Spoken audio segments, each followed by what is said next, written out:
अस्सलामुअलैकुम। उम्मीद है कि आप सारे लोग खैरियत से होंगे और बहुत मज़े में होंगे।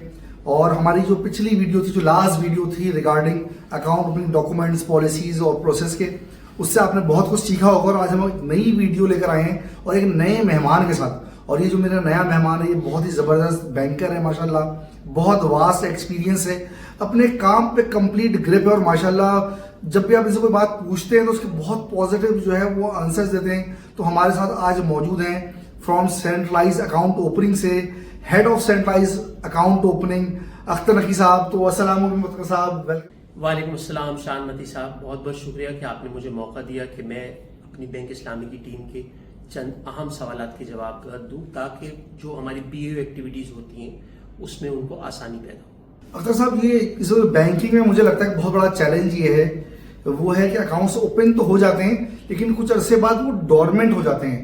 तो मैं चाहूंगा कि आप हमारी टीम को आज ये बताएं कि ये डोरमेंट है क्या। तो अगर टीम को आप डोरमेंट की डेफिनेशन आसान लफ्जों में बता दें। जी शान, आपका सवाल बहुत पर्टिनेंट है और सवाल का जो मैं खुलासा कर दूं कि आपका सवाल ये है कि अकाउंट डोरमेंट होते कैसे हैं, डोरमेंट की क्लासिफिकेशन कैसे होती है।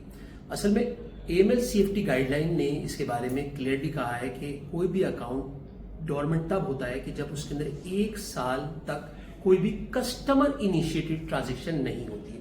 कस्टमर इनिशिएटेड ट्रांजेक्शन मुराद वो ट्रांजेक्शन जो एक कस्टमर करता है, पे ऑर्डर बनाना, चेक काटना, चेक निकलवाना, पैसे जमा करना, ये ट्रांजेक्शन कस्टमर इनिशिएटेड ट्रांजेक्शन कहलाती है। इसके अलावा जो बैंक इनिशिएटेड ट्रांजेक्शन है उसकी मिसाल ऐसी है कि जो आपका प्रॉफिट क्रेडिट होता है, विदहोल्ड टैक्स कटता है, ये बैंक इनिशिएटेड ट्रांजेक्शन होती है। तो AML CFT गाइडलाइन के तहत अगर अकाउंट में 1 साल तक कस्टमर इनिशिएटेड ट्रांजेक्शन ना हो या उसने अपने ऐप्स के थ्रू लॉगिन ना किया हो 1 साल तक, तो अकाउंट डोरमेंट हो जाता है। इसकी मैं मिसाल ऐसे दूं कि आज 12 जून है, तो 12 जून 2023 को अगर किसी अकाउंट में कोई कस्टमर इनिशिएटेड ट्रांजैक्शन हुई होगी, तो अगर 12 जून 2023 के बाद 12 जून 2024 तक या तो कस्टमर ने कोई ट्रांजैक्शन नहीं की होगी या उसने अपने ऐप के थ्रू लॉगिन नहीं किया होगा, तो 12 जून के EOD पे अकाउंट डोरमेंट मार्क हो जाएगा।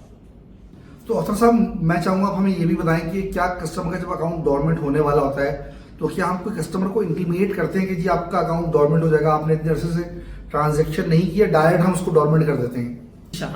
शाहान, बैंक कस्टमर को इंटीमेट करता है, उसको मुत्तला करता है 1 महीने पहले कि उसका अकाउंट डोरमेंट होने वाला है।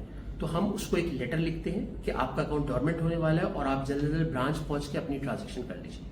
अच्छा, इसके अलावा ये है कि जब अकाउंट डोरमेंट हो जाता है तो पोस्ट डोरमेंसी भी हम कस्टमर को इंटीमेशन भेजते हैं, लेटर भेजते हैं कि सर आपका अकाउंट डोरमेंट हो चुका है, तो आप बराए मेहरबानी ब्रांच विजिट कर ले और अपने अकाउंट को एक्टिवेट कर ले और हमारे साथ जो रिलेशनशिप है उसको दोबारा कंटिन्यू कीजिए। अख्तर साहब, अगर आप मुझसे बिजनेस पॉइंट ऑफ व्यू से पूछेंगे ना, तो मैं तो ये कहूंगा कि अकाउंट को डोरमेंट होना ही नहीं चाहिए था। लेकिन जो आपने डेफिनेशन बताई, उस डेफिनेशन के हिसाब से अब मेरा अकाउंट डोरमेंट तो हो गया। तो मैं चाहता हूँ आप हमारी टीम को आसान लफ्जों में वो तरीका बताएं कि आप डोरमेंट को एक्टिवेट करना कैसे है, वो टीम क्या काम करे कि वो जो डोरमेंट है वो अकाउंट एक्टिवेट हो जाए। जी शाहान, बहुत ज़्यादा आपका पर्टिनेंट क्वेश्चन है। देखिए, पहली तो कोशिश यही होनी चाहिए कि हमारा रिलेशनशिप ऐसा हो कि कस्टमर का अकाउंट डोरमेंट ना हो। चले, कस्टमर का अकाउंट डोरमेंट हो गया, हमारी रिलेशनशिप भी थी, मगर कस्टमर हमारे साथ कोई ट्रांजेक्शन नहीं करना चाह रहा था। बट जब कस्टमर का अकाउंट डोरमेंट हो जाए तो उसके लिए रिक्वायरमेंट ये है कि हमें कस्टमर की एक रिक्वेस्ट चाहिए। अगर इंडिविजुअल कस्टमर है तो वो प्लेन पेपर पे भी रिक्वेस्ट दे सकता है, वेयर एज अगर वो एंटिटी है या सोल प्रोवाइडर है तो उसके लिए हमें लेटर हेड पे रिक्वेस्ट चाहिए होगी। इसके अलावा उसकी CNIC हमें चाहिए होगी, अपडेटेड सोर्स ऑफ इनकम चाहिए होगी, जिसकी बेसिस पे ब्रांच उसकी अपडेटेड eKYC और ECR परफॉर्म करेगा। इसके अलावा हम उससे फेटका की क्वेश्चनर फिल आउट कराएंगे, अगर CRS उस पर एप्लीकेबल है तो CRS का फॉर्म साइन ऑफ कराएंगे, और अगर वो डिपेंडेंट है लाइक हाउस वाइफ तो अल्टीमेट बेनिफिशियल ओनर का जो डिक्लेरेशन है वो साइन करेंगे। अख्तर साहब, माशाल्लाह बहुत सिंपलेस्ट वे में आपने बता दिया कि कौन से डॉक्यूमेंट्स हमने कस्टमर्स को लेने हैं और उस ब्रांच एंड पे उस डॉक्यूमेंट्स का या कस्टमर्स की कौन सी KYCs अपडेट करनी है। पर अब ये सारे डॉक्यूमेंट्स हमने ले लिए, KYC हमने अपने पास अपडेट कर लिया, इसका फर्दर प्रोसेस क्या होगा? क्या इसको हमें काऊ भेजने की जरूरत है या ब्रांच एंड से ही जो हमारा स्टाफ है वो खुद डोरमेंट एक्टिवेशन कर लेगा? जी शान, शाहन, ये जो एक्टिविटी है डोरमेंट अकाउंट को एक्टिव करने की जो एक्टिविटी है, ये बेसिकली एक सेंट्रलाइज एक्टिविटी है जो कि सेंट्रलाइज अकाउंट ओपनिंग में परफॉर्म होती है। ब्रांच को ये चाहिए कि जब उसके पास सारे डॉक्यूमेंट आ जाए, सारे जो चेकलिस्ट है उसके मुताबिक उसके पास सारे डॉक्यूमेंट आ जाए, तो ब्रांच उस केस को अपलोड कर दे बाय बीपीएम की मेंटेनेंस टैब में। और उसके बाद काव का जो नुमाइंदा है, जो काव का ऑफिसर है, उस केस को देखेगा और जब सारी रिक्वायरमेंट चूंकि पहली पूरी कर चुकी है ब्रांच, तो वो उस अकाउंट को एक्टिव कर देगा। याद रहे कि ब्रांच को सेम डे एक कस्टमर इनिशिएटेड ट्रांजेक्शन करानी होगी, अगर चाहे वो डेबिट की हो या क्रेडिट की हो। अगर कस्टमर इनिशिएटेड ट्रांजेक्शन अकाउंट में नहीं होगी तो एंड ऑफ द डे पे वो अकाउंट दोबारा डोरमेंट मार्क हो जाएगा। तो ये याद रहे कि ना सिर्फ कि आपने डॉक्यूमेंट्स को अपलोड करना है, साथ साथ कस्टमर इनिशिएटेड ट्रांजेक्शन भी करवानी है।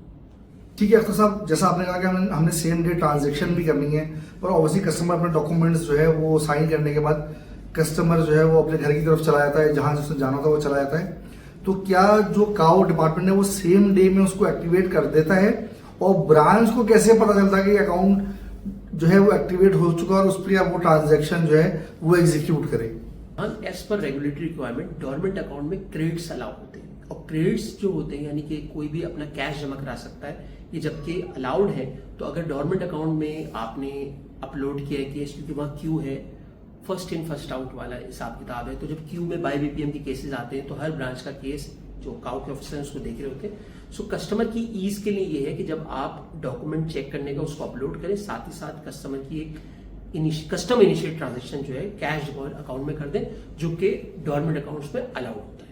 बहुत शुक्रिया अख्तर साहब, और मैं स्पेशली ब्रांच को ये मैसेज देना चाहूंगा कि देखिए जो बात अख्तर साहब ने कही है कि जब आपने बाय बीपीएम में इसको अपलोड किया है तो आप वेट नहीं करेंगे कि अकाउंट एक्टिव हो